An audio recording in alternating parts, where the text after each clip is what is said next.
Hello, Stitchers. Welcome to Stitch Please, the official podcast of Black Women Stitch, the sewing group where Black Lives Matter. I'm your host, Lisa Woolfork. I'm a fourth-generation sewing enthusiast with more than 20 years of sewing experience. I am looking forward to today's conversation, so sit back, relax, and get ready to get your stitch together.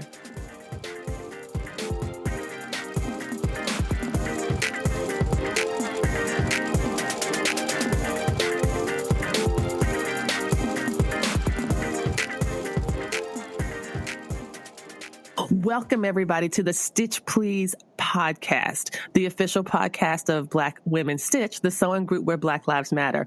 And I know I say this every week whenever I talk to someone, but I also, once again, really mean it this time. I am on the line with Pamela Hinton Prado. Am I saying your name properly? Prado. Pamela Prado, like Prada, but Prado, yeah. Who is the owner of Emerald Curtain Fabrics. This is a custom fabric company. And we're going to talk about custom fabrics, especially because Pamela's fabric, something that I'm really drawn to, is her commitment to centering images of Black girls and Black folks in her work. She also covers a lot of other issues that could be related to questions of diversity and inclusion. The things that I'm really drawn to are how humorous her designs are, some of the irreverence of her designs, and just some of the beautiful Blackness that we see come through her work. So, Pamela, thank you so much for being here and for joining us today. Thank you for having me. So let's just get started with a question I ask many people is, how did you get started sewing? How long have you been sewing? And what kind of things do you like to make? So I started sewing when I was 16. My sisters actually took sewing in high school and won state competitions, and they worked actually sewing. One of their classes, they would get to leave and go sew at Springs Industries, and I would see them making things, and I was always really impressed. So when I got into high school, I took 2 semesters of a clothing and textiles course, and that's how I learned to sew. So I'm 40 now, so that was a really long time ago. I've been sewing off and on since then. I like making clothing. I also enjoy making handbags, but I typically make clothing and handbags, and that's about it, I think. That's fantastic. So I know that Spring Industries is that a large fabric company? Like tell us about what is Spring Industries? The name sounds very familiar, and I keep thinking about it in terms of seeing it imprinted on certain fabric manufacturers. But so tell me about Spring Industries. And first of all, anything that would allow me to leave school during the day would probably be something I would want to do. So let's hear more about that. So Springs, actually, it's unfortunate they're closed now where I live in our community. They're not around anymore, but they make fabric. So on the selvage of your fabric, you may see Springs, but they make a lot of sheets and pillowcases. Also a lot of washcloths and towels. If you look, it'll say Springs. And before the textile industry kind of crashed in the U.S., that was the big, that was a huge part of our labor market where I live. So yeah, my sisters would leave school and they'd go and they'd sew for Springs and earn a little bit of money and also get to miss school. Wow, that's fantastic. I mean, I feel like there's a lot of ways that you can incentivize kids to sew. But for some kids, being able just to walk out of the school doors and go do something else for a little while is an important part of a practical education. So I think that's really cool. And so it's funny that your sisters had that experience sewing for Springs. And did you end up doing the same thing? Was that available to you by the time you started? It wasn't. By the time I started, that wasn't available, unfortunately. Well, I guess I'm imagining an interesting cross between child labor and internships, and slightly paid internships. You know what I mean? I'm just like, I think it's a wonderful program, though I could totally see how I could totally see how some companies, I'm not saying Springs, of course, could like take advantage, you know. And by that, I speak of myself. I did hire some high school students to help me organize my pattern collection. It was a very extensive project. I think I had them over for maybe 6 weekends or something. They just lived in the neighborhood, so they just come right across the street. I've known them all since they were little, but I paid everybody, and it was still a lot of work. And so, you know, young people are very enthusiastic, you know, and you pay them and you make them cookies, and they're like happy to do the most boring things ever. Absolutely. Feed them and give them money. They're happy. Feed them and money. Well, you know what? Real talk. Feed me and give me some money. I'll do some boring shit too. You know? I mean, I'm not going to pretend like I'm above it all, because I am certainly not. So let's talk about Emerald Curtain Fabrics. How did you come up with that name? I'm looking at the logo, and I think maybe it's related to the Wiz or the Wizard of Oz. But tell me more about how you came to that. Oh gosh, coming up with a name was so stressful. I teeter back and forth between, do I want a very Afrocentric name or something that defines me as a Black woman, to going to, well, maybe not, and, you know, just not being sure. So what I ended up doing was deciding I'm going to name this something that I love. It's going to be related to something that I love. And The Wizard of Oz has and is an important movie to me. And it sounds a little silly, but I'll give you the backstory on it. Please. And a lot of people know this and some don't, but I had a really difficult childhood. My parents did not make a lot of money. You know, there was a lot of poverty. Sometimes our electricity wasn't on, you know, so I grew up in an unstable household. My dad was a drug addict. And as a kid, that movie was kind of my outlet. I watched The Wizard of Oz over and over again. I learned all the songs. I would write down the lyrics. I would write down what they're saying. It was just an outlet for me as a child. And as an adult, I've learned that many children who come from unstable households will latch onto a cartoon or a movie as a way of escaping. And so that's what I was doing. I didn't realize it then, but that's what I was doing. And to this day, I own that Blu-ray. I own the Blu-ray of The Wizard of Oz, and I still watch it sometimes because it just brings back, you know, fond memories for me. And so I ended up getting into Wicked and all of the different, there's different books written about the characters. Like there's one written about the Cowardly Lion and his story. Yes, that's right. Yeah, they're so good. They're so good. I started getting into that and I saw Wicked. I went to see it and I was just so impressed. And then there is Behind the Emerald Curtain, which is all about the making of Wicked. And, oh my gosh, I didn't know that. Okay, amazing. So that's where I got the name from. I said, well, I don't want to name it Wizard of Oz or anything related to Emerald City, but Behind the Emerald Curtain. I was like, I love that. So Emerald Curtain Fabric is the name that I came up with.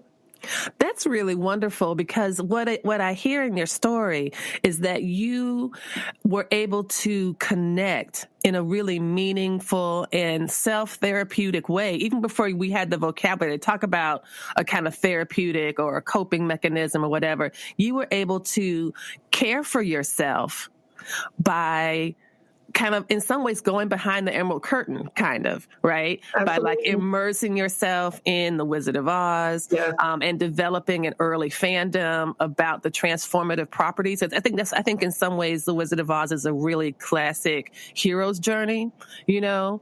I think that's how the story is often described, and how each person kind of already had what they were looking for inside themselves, you know? And so it's just a really powerful reminder of how we become who we are, and that we all have such powerful and great potential.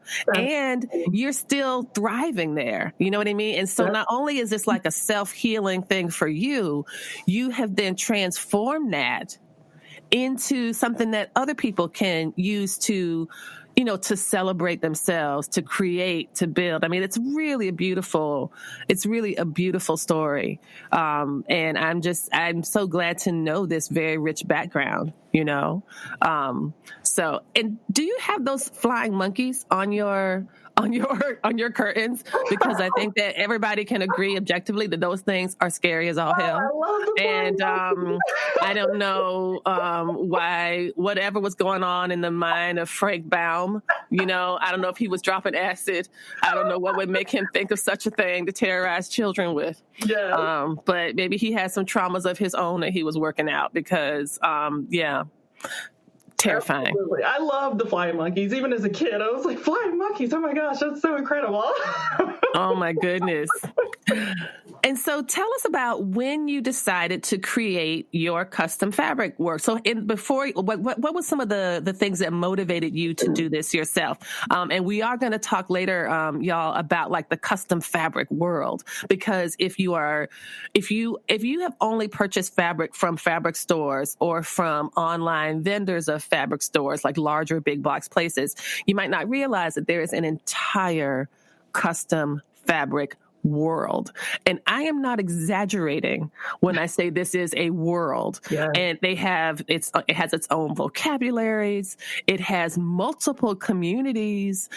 It has even like a policing agency, I would say, with that group called Free Speech on Facebook, which I have never in life ever once entered. Like, I refuse. You have to. Oh, no, ma'am. Oh, no, ma'am. Look at here. I have enough stress in my daily life. I don't need to be fooling with these people like that. And all the games and all the drama. Oh my gosh. No, ma'am. No, ma'am. Let me speak on free speech for just a second, though. Yes, please. So I hear this a lot. I get that response from people about free speech. And honestly, for someone like you may not benefit as much from free speech, but when I first joined, and this kind of ties into your question about how I got started, when I started back sewing, I think it was 2 or 3 years ago, I started getting back into sewing after a break. And free speech was one of the groups that a friend of mine added me to. And I have kind of a love-hate relationship with free speech. And just like anything, there's good and there's bad. Is there drama and unnecessary drama on free speech? Absolutely. That's everywhere. But I have learned so much on free speech about and even as a Black woman, about my own community, how marginalized we are. I've learned about ableism. I didn't know what that was until I joined Free Speech. I didn't know how the puzzle piece was offensive to the autistic community until I joined Free Speech. So I've learned so much from there. So I use Free Speech as a way to gather that useful information and weed out the rest of the information that's not helpful. But if I hadn't been in that group, I wouldn't know the things that I do today. So I credit free speech with that. That's a really good way to look at it, that you're able to kind of winnow and sift through. And what is the full title of that group, Patricia? I think it's like, I know people, the shorthand, y'all, is free speech, it's something, it's something like Free Speech for Custom. It's Free Speech Patterns in Fabric Edition. I think that's yes. So this is a forum on Facebook where people can go and pretty much say, because it's quote unquote free speech, can say pretty much anything they want about usually it's small businesses, right? Small pattern companies, small fabric companies. No one is going in there to bitch about Joann's. You can bitch about Joann's anywhere. Joann's does not care if you don't like Joann's, right? But, if you're a small business, if you are a small pattern maker, if you are, a small business owner, you really do care about your reputation. So I have certainly heard folks say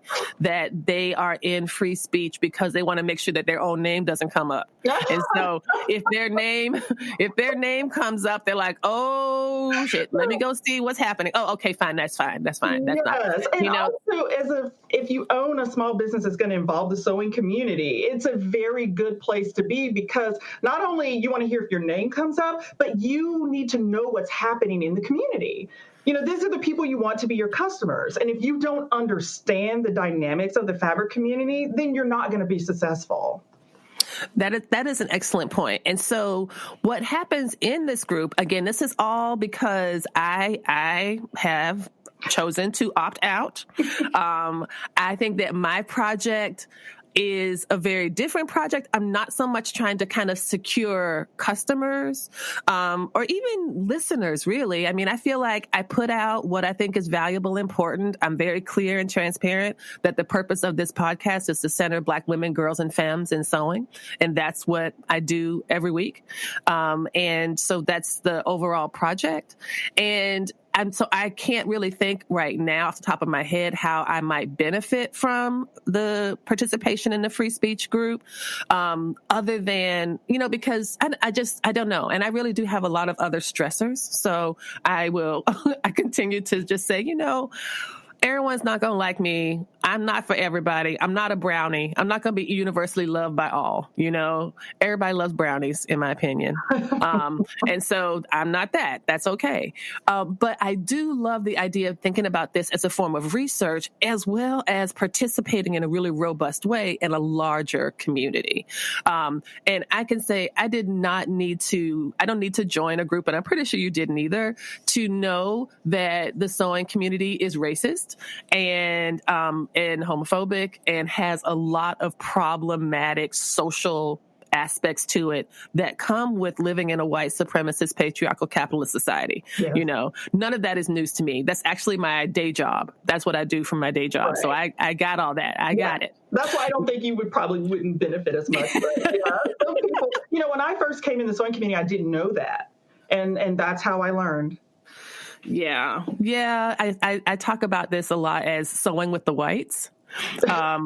And so much so that my kids think that like the whites is like an actual person, like her person is named Mrs. White, and mama doesn't like to do sewing with the whites. Yes. I do some collaborative stuff, but the purpose of, personally, but the purpose of this project, of this podcast, is to make deliberate choices to be a counter narrative, right? To go against that which we already know, to make an intervention in this community and to let people know that we are here. And we are here not because we want a seat at the table. I am not. You know what? I've been seated at a whole lot of tables. I would much rather have a table that is where I don't have to fight for a seat. I don't need to be way down at the end and somebody, I don't need that. I'm not interested in that. Instead, I'm building my own table, and building my own community, which is what you have done so splendidly, I think, with Emerald Curtain Fabrics. I really feel like you are and you and the other Black women, custom fabric designers and manufacturers and businesses have really taken the risk to say, you know what? This might make some people uncomfortable, but I don't care about that. What I care about is making myself and my folks comfortable. The comfort and happiness and joy of Black sewists is important and worth celebrating and preserving. Absolutely. And that's something that that's something I really love about your work. So we're going to take just a little short break. And when we come back, we'll talk about some of the vocabularies of custom fabrics and to hear from Pamela what some of her favorite designs are. I already have one or two favorite designs that she's done, but I want to hear the ones that she likes so much. So stay tuned.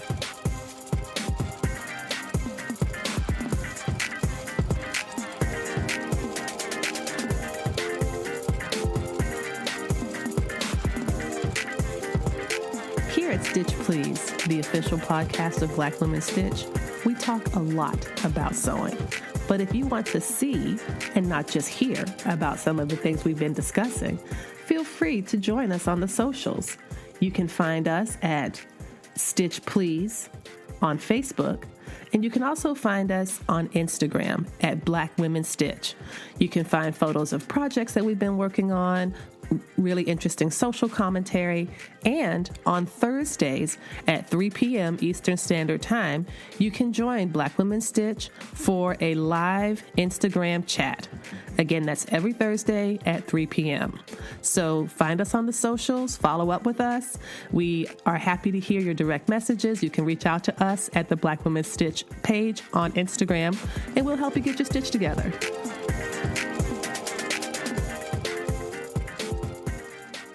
I am back, and I'm talking with Pamela Prado of Emerald Curtain Fabrics. And as promised, we're going to talk a little bit about the world of custom fabrics and some of the vocabulary that you hear. If you, again, have only purchased fabric at a fabric store, if you've never purchased fabric through a custom knit. When I first was introduced to this world, it was custom knit fabrics. And there was so much that I did not know. I didn't know so many things. I didn't know what a pre-order was. I didn't know what a round was. I didn't know what a strike-off was. I didn't know the difference between pre-order and retail.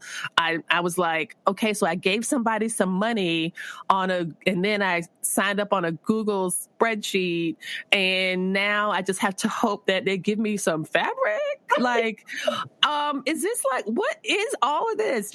What is spam? What is this? Spam me with ideas? And I'm like, I thought people didn't like spam. Like, I don't know. People are asking for it now. What is this? So can you just tell us a little bit about how the custom fabric protocols are, just in general? You don't have to go into too much detail because, y'all, I did do an episode about this last October of 2019.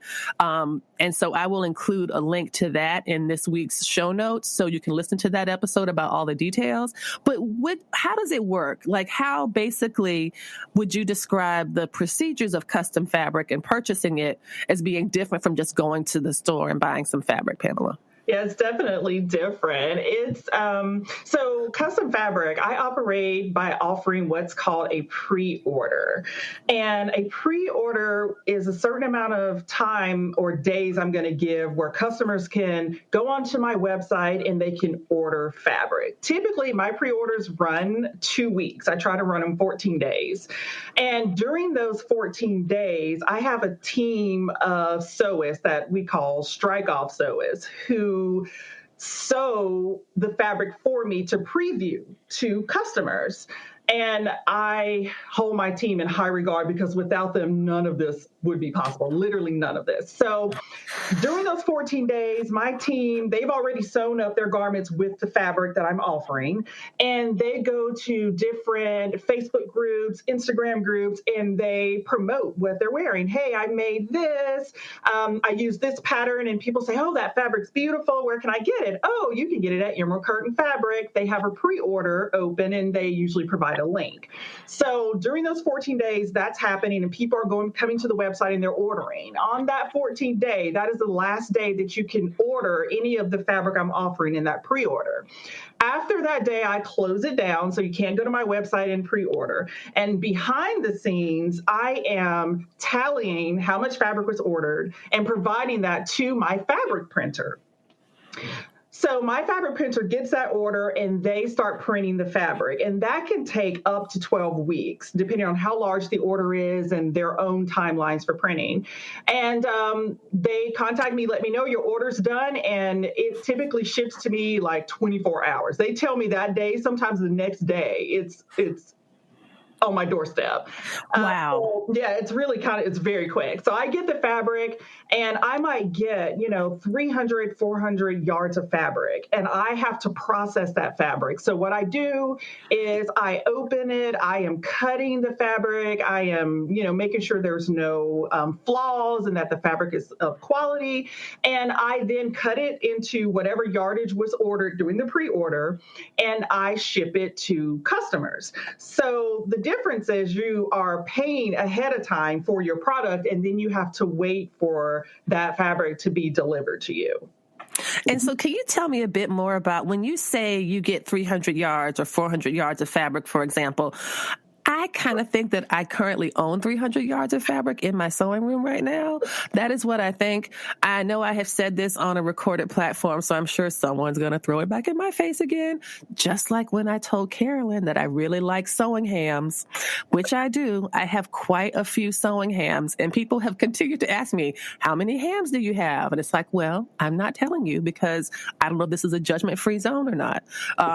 But when I think about 300 yards of fabric coming to your house, right? Mm-hmm. I know you've probably seen those memes that say, I've seen like of a UPS truck, and it's like, oh, here, my fabric order is here. And it's like the entire UPS truck, but that's closer to being true for you. I mean, I can only imagine like how tall these things are. Is it rolls? I'm thinking it's not broken down on 8-yard bolts like we see at Joann's. No. These must be like giant rolls that might be as tall as you are, like how does that work? Like rolling out fabric that might be the size of a carpet roll rather than a regular fabric bolt. Yeah, it is the size of a carpet roll, and sometimes laughingly refer to it as a body bag. It is longer a little bit. I'm almost 6 feet tall. It's a little bit longer than me, and it is like a carpet roll, and they are really heavy.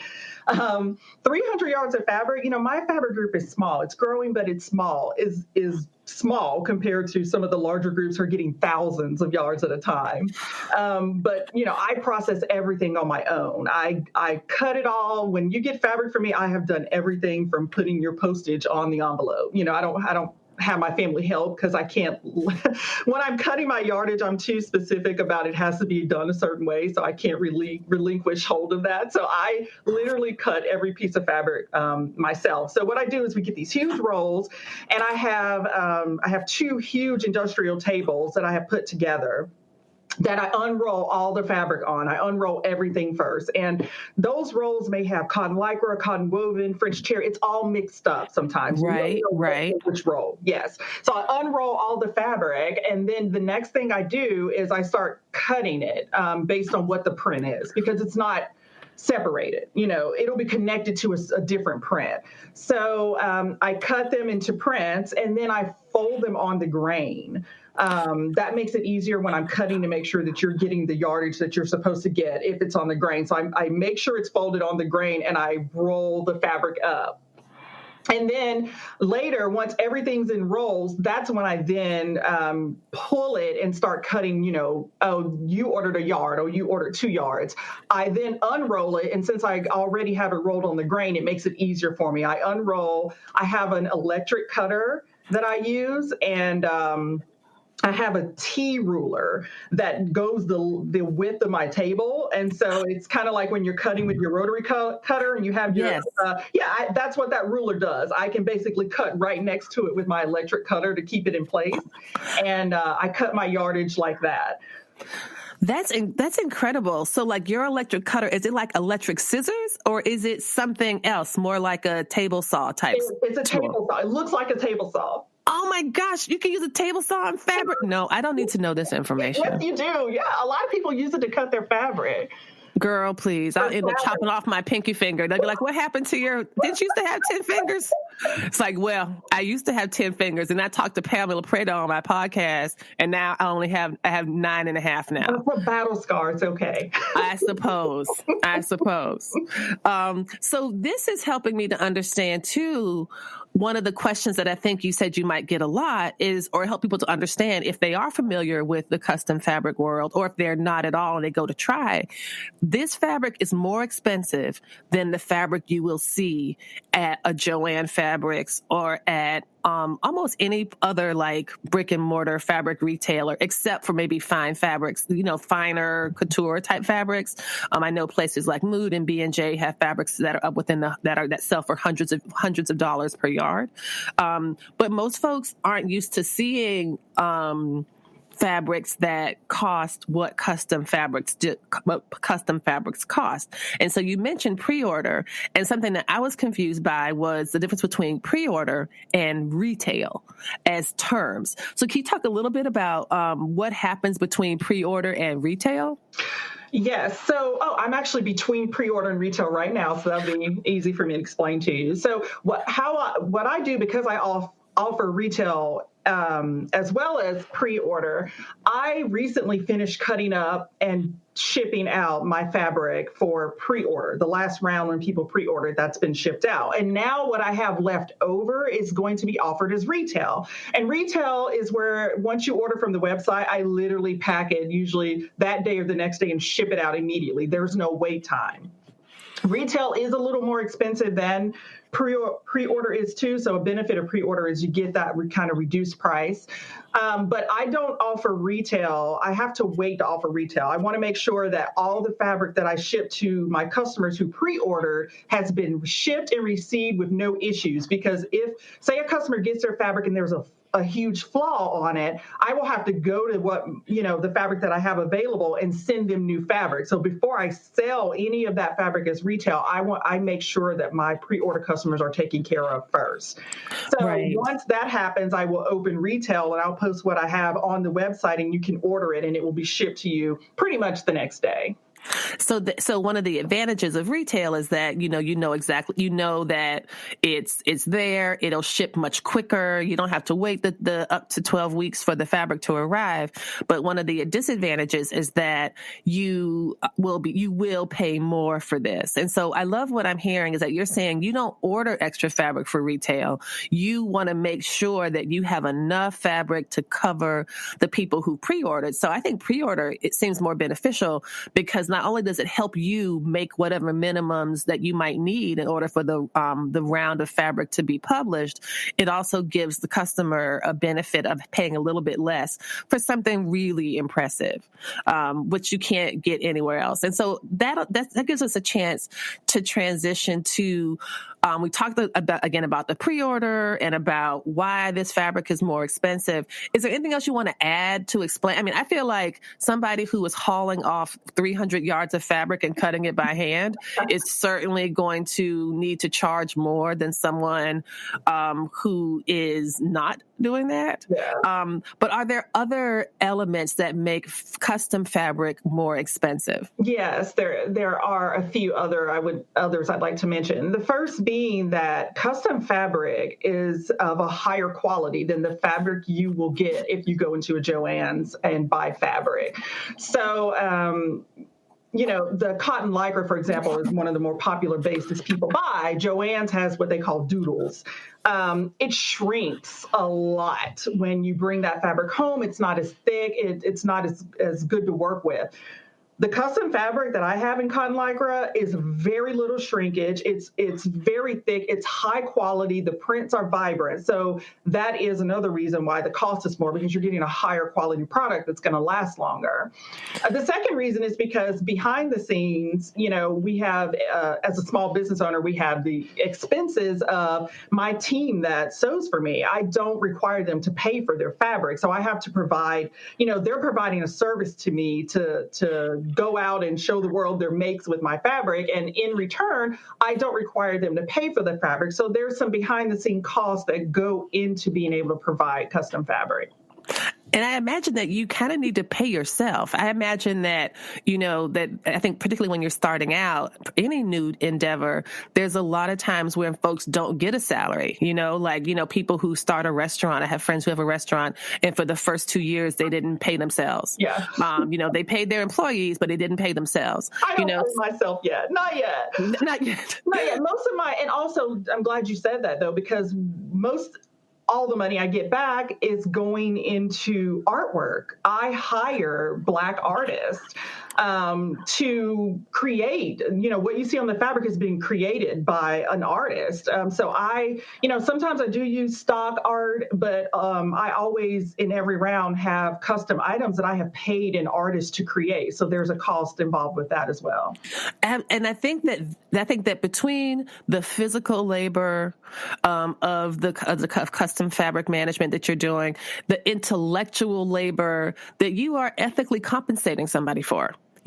This intellectual labor, this artist who's creating this kind of creative special work that's only for you and only for your customers. I think that costs money, And so I think that that's really a wonderful thing to remind us of is that this all is, in the same way that you are putting your hands like every step of the way to the wheel of this project, you are really making it happen. And if it wasn't for you, it would not be happening, so too, this is part of a larger, very complicated network of work that it means it's going to be different. It's not going to be $9. It's just not, it's just not. So let's talk about some of the art, because I think for me, that's where I see such an affinity between my project here at Black Women Stitch and the Stitch Please podcast and the work that you're doing with your custom fabric line. And so can you tell us about the round you have out right now? The upcoming round? The upcoming round, the one so what are the dates? You said, was it April 21st? April 21st. I'm so excited. Yes, April 21st is when this is my 6th round is opening. And there's so much beautiful art. I am really excited about, I have some artwork, which, she's going to give you the links, but you'll see there are 2 beautiful Black girls in the art, and they are definitely some of my favorite. I've been holding this art since before I opened last April to offer it. And my favorite thing about this art is their hair, because they're such a huge part for Black women, when Black children growing up, and their hair looks like our hair. I think Black children will see themselves reflected in these little girls, and it is just gorgeous. They're gorgeous. It really is. I'm looking at one right now with glasses, and I think she's sitting on the floor holding 2 little bunnies or something. It's called Hair Love, HARE, Hair Love. Hair. Oh my gosh. I love a pun. I really love puns so much. Oh, and look at her with her, look, she has like a yellow jacket. Yes. You can see some of these images if you go to the Emerald Curtain Fabric Facebook page. This episode is going to air, Pamela, on the 22nd of April, which is next week. We're recording, I record ahead of time, y'all. Y'all know how busy I am. So, but that means that basically what we're doing today is coinciding perfectly with the round of fabric that opened yesterday. So if you're listening to this episode now, you will be able to go to Pamela's website and look at this fabric for yourself and put in your pre-orders. How many bases do you tend to offer? And by bases, I mean, I know you know this, Pamela, but base is another word in the custom fabric world, which means type of fabric. So you could have the same design on cotton lycra, on swim, on Liverpool, on all these different types. What types of fabric do you offer? So I'll be offering cotton lycra, bamboo lycra, French terry, cotton woven, which is quilting cotton, swim. I will be adding cotton lawn, which will be another woven option if you don't want the quilting cotton, minky, and double minky. Oh my gosh, what is double minky? Double minky is where it's mink on both sides and it has stretch to it. It feels wonderful. It's also known as plush. I think that's what Joann's calls it, and some places calls it fluff, but it's like super thick and warm. It feels luxurious. Oh my gosh, that sounds like a nice thing thinking about for fall. Yeah. Oh, that is so cool. Okay. Yeah, people make leggings with it. It feels really good. Oh, okay. This is very exciting. So, what are some of the art images that you have most loved? If you had to pick the top 3 images of Emerald Curtain fabrics, now you said you were on your 6th round of fabric now. So if you had to go back and pick the top 3, what would they be? The ones that you love the most, that really kind of reflect, when you look at this, you're like, yes, I did it. I got it. Nailed it. This is what we're about.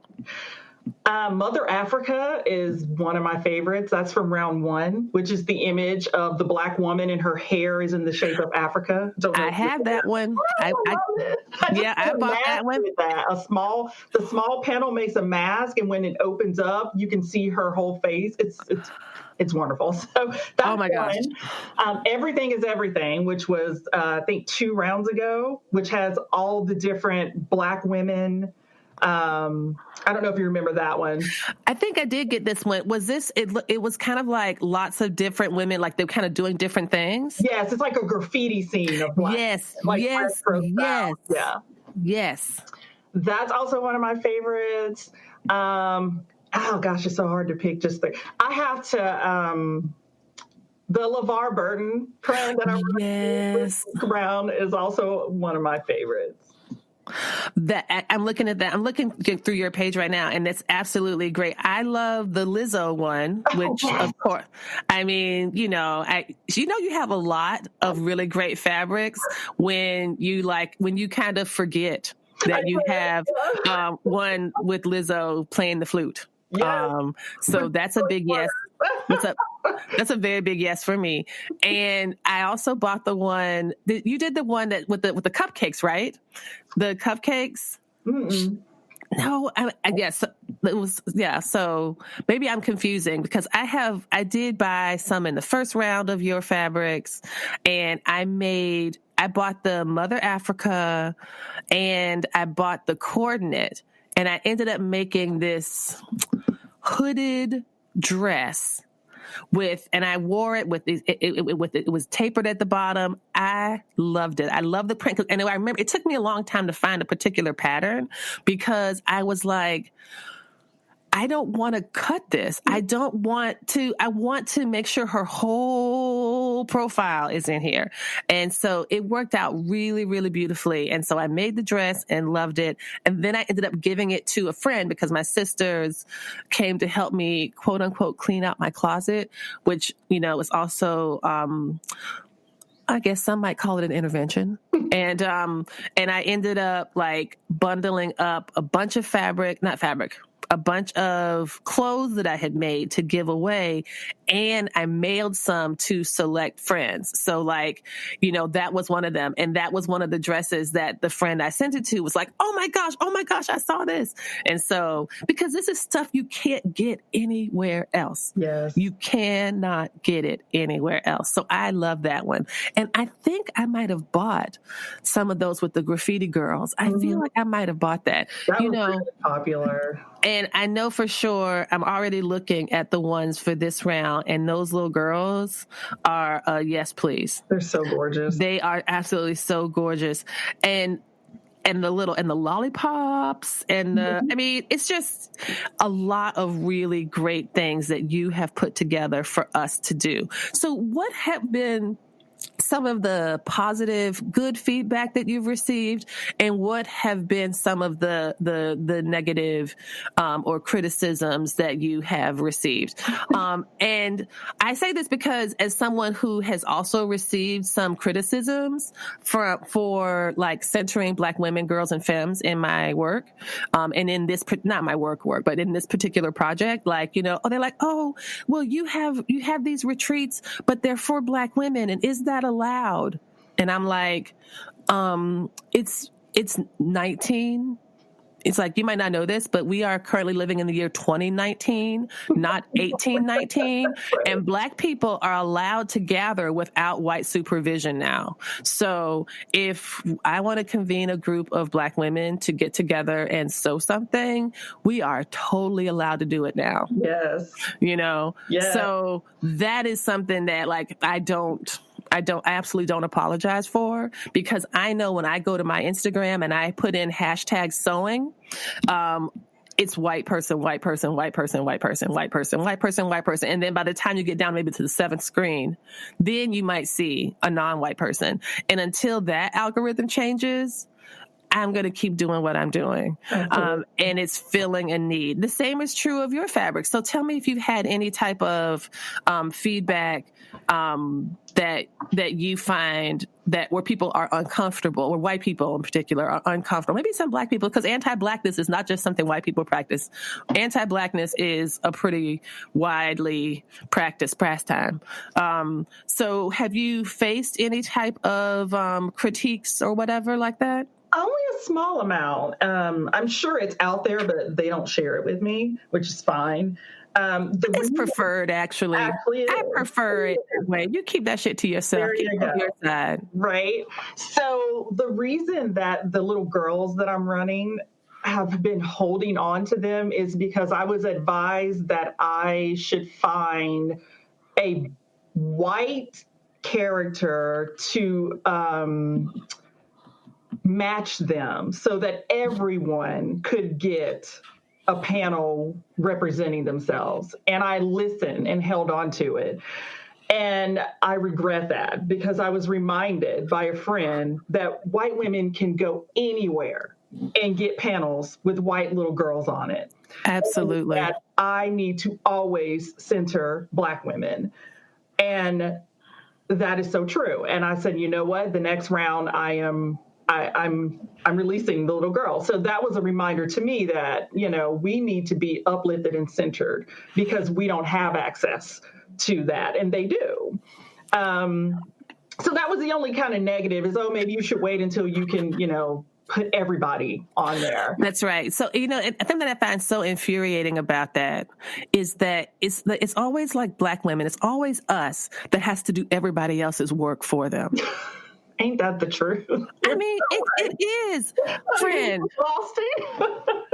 I mean, friend, let me tell you something. The number of people who have said, why is it Black women stitch? Why can't it be women of color stitch? Oh, my God. And I was like, because... Like, why do Black women have to be the one to carry everybody across the finish line? Yeah. You know, I don't know if other women of color are being approached, you know, to do the same thing. Like, why do you have an Asian American network of blank, blank, blank? Mm-hmm. Does someone go to them and say, why are you focusing on Asian Americans? You should focus on everybody in the world. I mean, like that, it just makes it makes no sense. Like, I just don't understand that. I mean, I can't speak for what other different racial or ethnic groups might kind of be having to hold on to or be charged with. But as a Black woman, I certainly have felt and seen and experienced this idea that, to do it just for Black people is somehow small and not as meaningful if you were doing it for all the non-whites or all the peoples, you know? And I'm like, I would like to know who is going up to white people and saying, why is your timeline so full of white people? You know, like, why is it that, and I believe this was a study from a couple years ago that I think that like 80% of white people only have white friends or something like that. That is true. Yes. You know,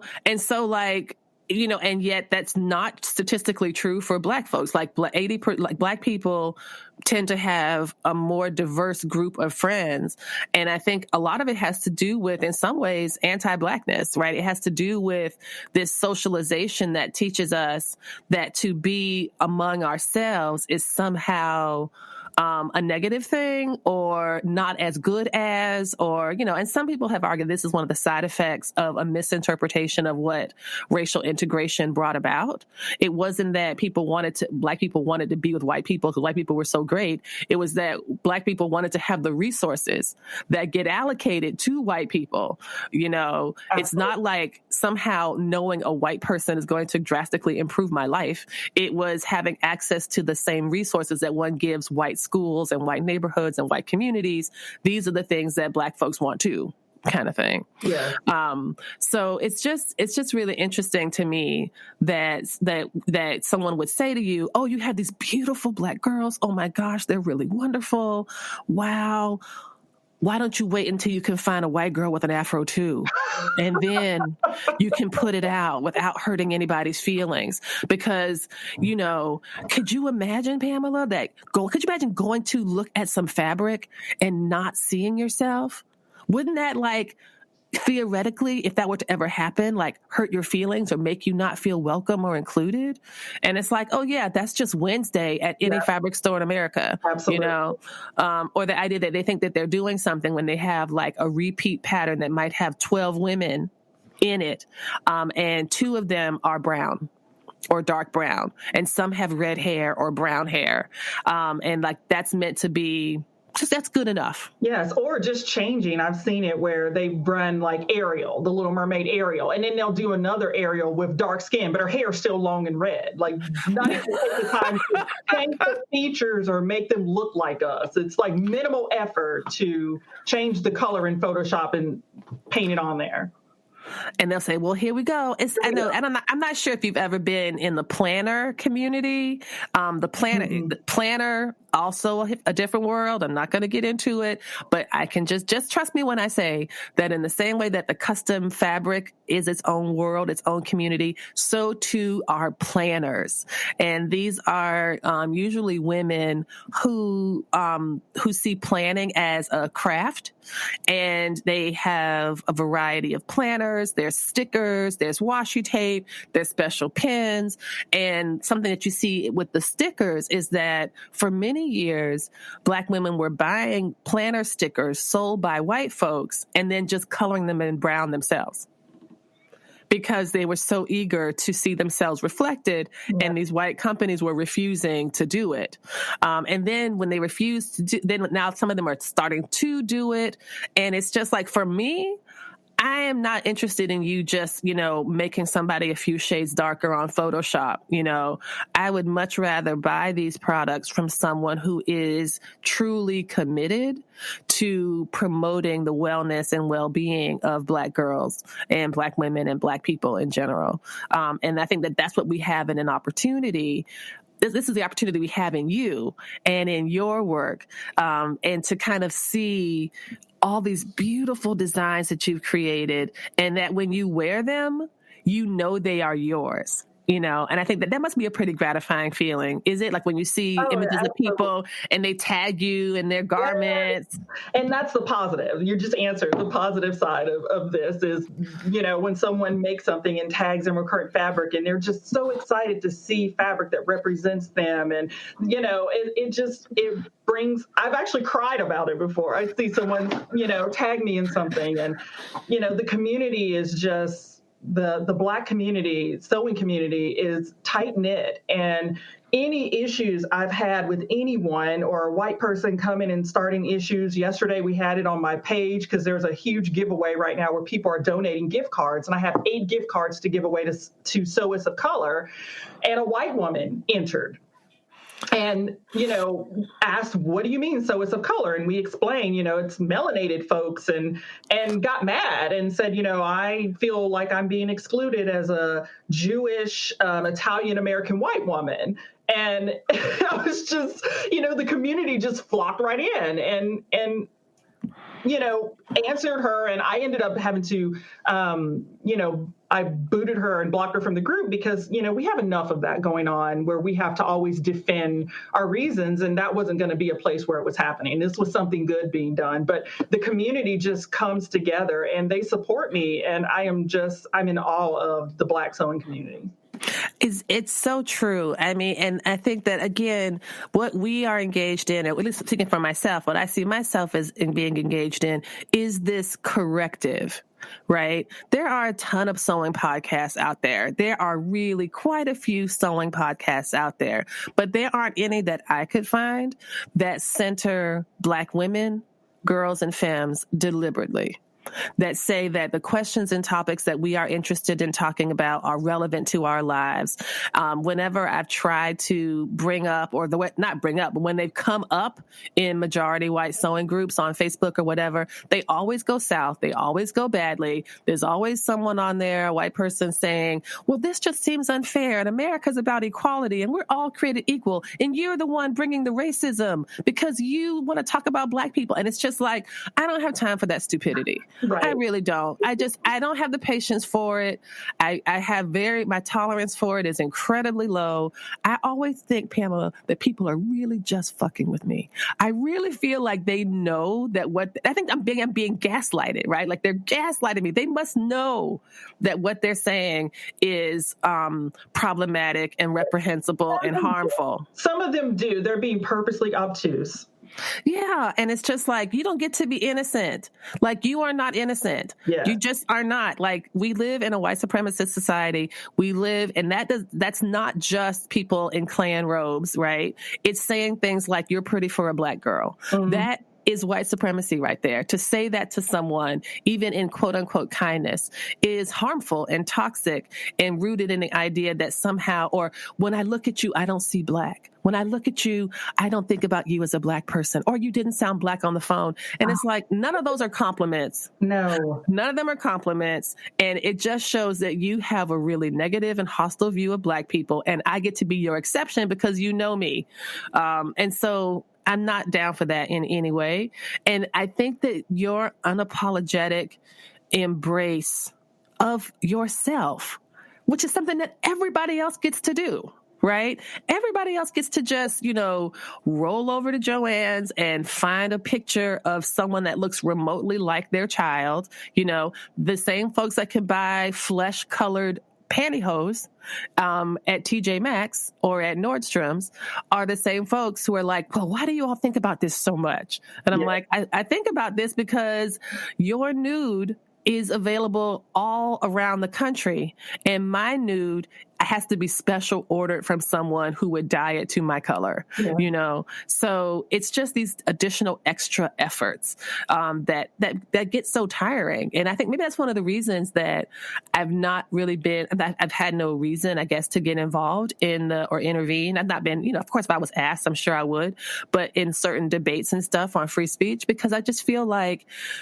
these are prevalent issues that I already know about, and I am not going to spend any time educating people who are whole adults and know how to Google and know how to read books on this topic, or even BuzzFeed articles. They're short. That's easy. You can get on Reddit. I mean, there's so many resources out there, where they can do that. And I get like that. I'm just like, I'm too exhausted. I don't have the, the spoon, so to speak, for it. And sometimes it's like, I'm just not going to explain it. That's what I did yesterday. I'm just like, once this person pushed back when they were answered, that's when I was just like, I put up the waving hand emoji when she said, I guess I'm going to have to leave the group. That was my response. Bye-bye. Bye-bye, friend. I wish you all the best. I'm sure you will find a group with other white people in it that will make you feel safe and at home. Right. And you can take that right back where you got it from. Yes.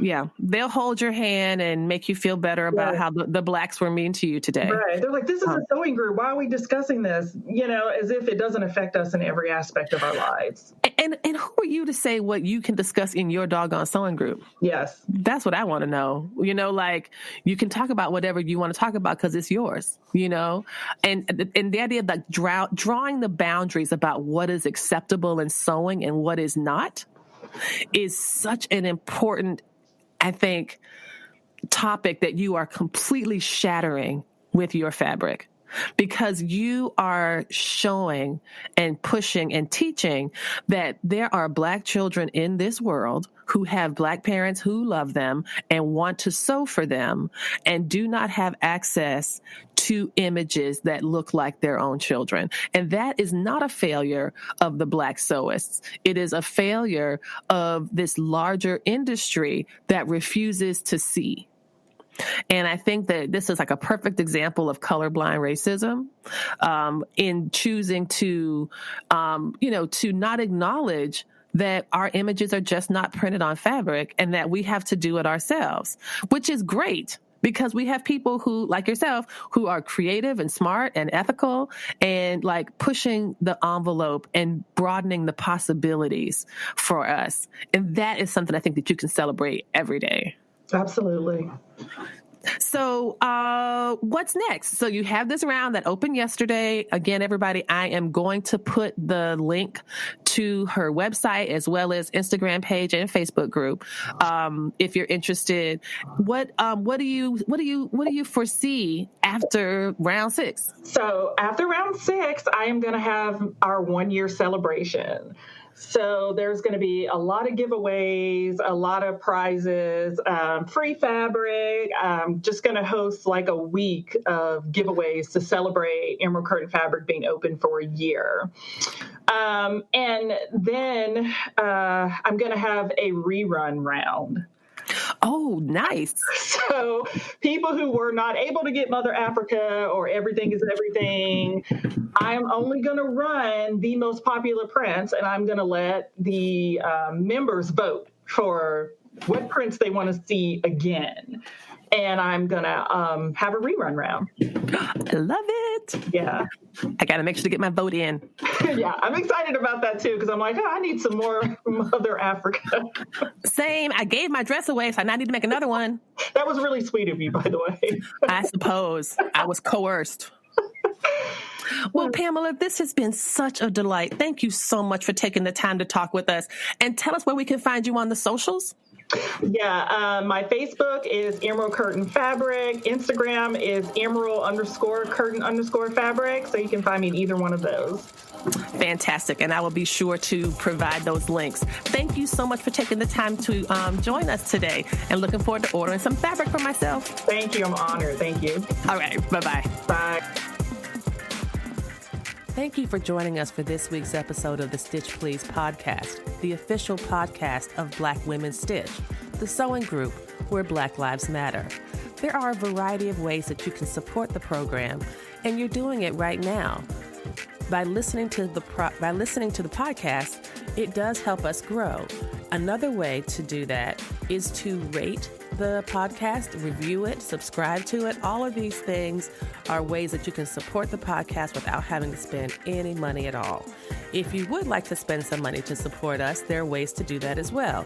You can make direct donations to our Patreon site for monthly contributions, as well as one-time contributions to PayPal, Cash App, or Venmo. And finally, we have another cute, very adorable way for you to support the Black Women Stitch Project. It's a pin, a PIN enamel lapel pin that's very cute. It's about 2 inches wide and 1.5 inch tall, and it's of the Black Women Stitch logo. And that is $15 with free shipping to the U.S. And so if you drop $15 in the PayPal, Venmo, or Cash App accounts, and then send me your if you send me your mailing address to my email, either at blackwomenstitch@gmail.com, or you send me a direct message on the Black Women Stitch Instagram page, we will put the pin in the mail to you. Again, free shipping, $15 for the pin, and all of this goes to support the Black Women Stitch Project. Thank you again for joining us this week. Come back next week, and we will help you get your stitch together.